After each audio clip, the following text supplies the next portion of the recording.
11 बजे का टाइम है, आप 11:30 बजे अगले बार तो सत्संग छोड़ के आएंगे। आपको थोड़ी लग रहा है।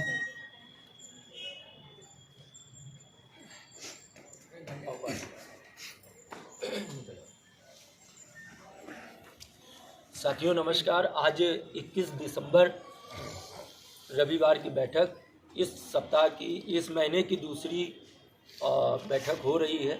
साथियों, आज हमारे साथ में कई पुराने चेहरे आए हुए हैं जो हमारे इस संघर्ष में, मतलब भुगतान के संघर्ष में कंधे से कंधा मिला के निरंतर चल रहे साथी आज हमारे बीच में हैं।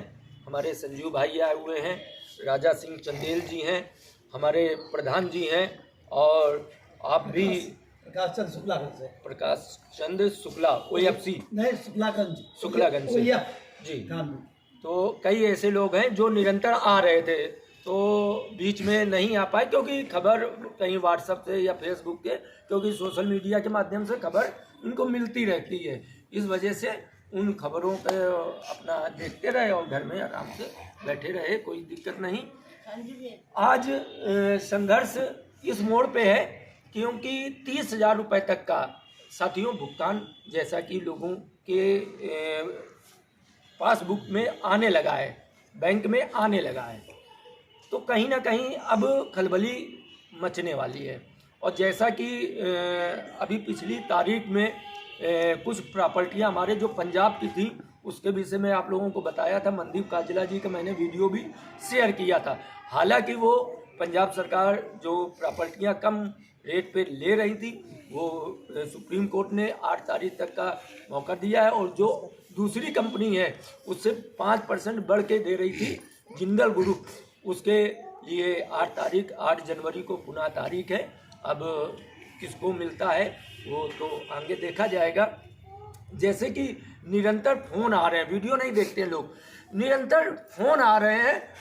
और फार्म के विषय में, जैसे मेंबरशिप फार्म है, ये जो पल्स इन्वेस्टर वेलफेयर का जो फार्म है, इसका कोई भी मेंबरशिप फार्म नहीं का फीस नहीं लिया जा रहा है, ये कोई पैसा नहीं लग रहा है, फिर भी लोगों को लगता है कि इसकी फीस ली जा रही है। तो ये गलतफहमी ना अपने मन में लाइए। बस जो पता है, इस पते में कोरियर करने या डाक द्वारा भेजने का जो खर्चा है, या तो आप स्वतः कर लीजिए या तो ये यहाँ पर कोरियर के माध्यम से आपका चला जाएगा। साथियों, अलॉटमेंट यस जिन लोगों ने कर दिया है, अलॉटमेंट माने ज़मीन में यस कर दिया है, कैफे वालों के माध्यम से या स्वतः कर दिया है, गलती से हो गया है कि ज़मीन आपको कंपनी ने दे दिया है, उसमें यस कर दिया गया है, उनके लिए हो। ज़मीन पेपर खो गए हों, मर गए हों, जिन लोगों के पेपर यहाँ पे जमा हैं, और जिन लोगों के ऑनलाइन अभी आवेदन बहुत लोगों के बाकी हैं, ऐसी सभी समस्याओं के लिए पल्स इन्वेस्टर वेलफेयर संगठन निरंतर 2024 से सुप्रीम कोर्ट में लड़ रहा है। अभी जिन लोगों के ऑनलाइन आवेदन 2019 में हुए थे, उनके भुगतान अभी आ रहे हैं, बहुत लोगों के नहीं आए हैं, उनकी भी लड़ाई ये संगठन लड़ेगा। और जिन लोगों को दिक्कतें आ रही हैं, जिन लोगों की समस्याएं हैं, अगर आप मेंबर नहीं बनोगे तो अब बताइए, समस्या है, अगर कोई बीमारी आपको लगी है, जब तक आप डॉक्टर साहब के पास नहीं जाओगे तो उसकी दवा कैसे मिलेगी? आप मेंबर बनिए, मेंबर शुल्क आपसे लिया नहीं जा रहा है, तो कम से कम मेंबर बनने से क्या होगा कि जो भी आपकी अगर समस्याएं हैं, पहली बात तो वो डाटा अपने यहाँ रखे हुए हैं जो संगठन के लोग हैं, उसके बाद में ED, CBI और सुप्रीम कोर्ट, ये तीनों जगह ये भेज रहे हैं यही फार्म को। भाई देखिए, इसमें पता भी लिखा हुआ है, अगर किसी को कोई शंका और कोई सुमन है तो इस पते पे जाकर वहाँ पे संपर्क भी कर सकता है, कार्यालय खुला हुआ है। एक बात। दूसरी बात, अगर कोई संगठन लड़ाई लड़ रहा है, सुप्रीम कोर्ट में गया है, ठीक, तो वो मेंबर तो बनाएगा ना, कि मेंबर बनाना अधिकार नहीं है? मेंबर बनाना अधिकार तो है ही है, किसी भी संगठन का हो, कोई भी तरफ हो, कोई भी पार्टी हो, राजनीतिक पार्टी हो चाहे गैर राजनीतिक संगठन हो, हर व्यक्ति मेंबर बना सकता है। यहाँ पर मेंबर का कोई भी पैसा नहीं लिया जाएगा, जैसा कि प्रधान जी हमारे जो राष्ट्रीय अध्यक्ष हैं मनदीप काजला जी बोले हैं, तो कहीं यहाँ पे उसके बावजूद अगर दिक्कत लोगों को आ रही है तो इसका समाधान कैसे होगा? हमारी आवाज़ को कैसे, जिन लोगों की ज़मीन अलॉटमेंट यस हो गई है तो उनकी आवाज़ को कौन पहुँचाएगा बताइए? हम लोग 2 बार बॉम्बे गए, नोडल अधिकारी से मिले, सेबी कार्यालय गए, कोई सुनने वाला नहीं है। कम से कम इस संगठन ने आईए लगा के 2024 में सुप्रीम कोर्ट जब से पहुंचे हैं तो कम से कम जमीनों की बेचने की रफ्तार बढ़ी है। आप लोगों ने खुद देखा होगा पेपर में भी, ठीक? पेपर कोई ऐसे नहीं छाप देता है कि संजू का नाम ऐसे कोई डाल दे कि संजू कटियार आए। जब संजू कटियार है नहीं तो कैसे कोई डाल देगा? पैसा आ रहा है और लगभग 10,000 करोड़ रुपए की अभी तक जमीनें बिकी हैं जैसा कि बताया जा रहा है। तो कहीं ना कहीं रफ्तार बढ़ा है, भुगतान का भी, जमीनें बिकने का भी और पेमेंट आने का भी।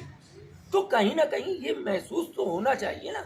और अगर ये मेंबरशिप फॉर्म जाएंगे, संगठन को भी लगेगा कि हाँ लोग रुचि ले रहे हैं।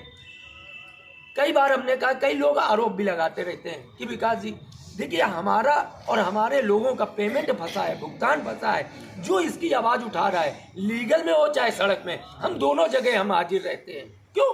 क्योंकि लोगों को बड़े अति विश्वास के साथ में लोगों का पैसा यहाँ पे हम सभी लोगों ने जमा कराया था। अब भाई साहब तो सरकारी आदमी हैं, बता रहे हैं 10-10 लाख रुपए लोगों के जमा है, 4-5 साल बाद यहाँ पे आए। इनको कोई दिक्कत नहीं है, अपनी जेब से भी दे सकते हैं, पर यहाँ तो सुबेरे और शाम की व्यवस्था देखनी पड़ती है। तो कहने का मतलब उद्देश्य हमारा ये है कि निरंतर लोगों से जुड़े रहिए। यहाँ पे जुड़ने का एक माध्यम है, बैठक का माध्यम है, एक दूसरे के दुख सुख और जो भी निरंतर समस्याएं हैं वो हम लोगों तक आती है, उसको ऊपर पहुँचाने का कार्य किया जाता है। अब ये बहन जी हैं, पिछले सप्ताह की मीटिंग में ये रो रही थी, इनका एजेंट कौन है पता नहीं है नहीं, ये आई है, इनकी समस्या सुनी गई, फार्म भर के भेजा जाएगा और भुगतान की जो भी प्रक्रिया होगी जब हम सब लोगों का आएगा आपका भी आएगा। भाई लड़ाई तो निरंतर लड़ी जाएगी, सभी की लड़ाई लड़ी जा रही है, कोई ये नहीं है कि केवल हमारा ही भुगतान आ जाएगा, सभी का जिस दिन आएगा तो सबका आएगा। अभी तक हमारा आया नहीं, जबकि हम 2016 और बहुत लोग ऐसे हैं उनका भुगतान आ गया, वो कभी यहाँ तक नहीं आए, पल्स कंपनी बंद होने के बाद में नहीं आए और उनका भुगतान आ गया। तो ये भाग्य की बात है। सवेरे प्रभु राम को राज तिलक होना था और वनवास मिल गया, तो हमारा भी वनवास चल रहा है, जब देखो खत्म हो तो भुगतान होगा, ये विश्वास है। कब होगा इसकी लड़ाई लड़ी जा रही है, क्योंकि कर्म प्रधान होता है, कर्म अपना करना चाहिए, ये हम पर मतलब हमें इस बात पर विश्वास है। अगर हम अपना कर्म करेंगे, संघर्ष करेंगे, सरकार तो सरकार, वो ऊपर वाली सरकार भी हमें और हमारे पक्ष में ही निर्णय देगी। साथियों, अगले महीने जनवरी, फरवरी और मार्च 3 महीने, अब महीने में एक बैठक होगी जिसकी आप लोगों को मैसेज के माध्यम से खबर हो जाएगी, क्योंकि सर्दी है और आने जाने में लोगों को दिक्कत और परेशानी होती है। धन्यवाद साथियों। विकास त्रिपाठी, कानपुर। विकास भैया जिंदाबाद।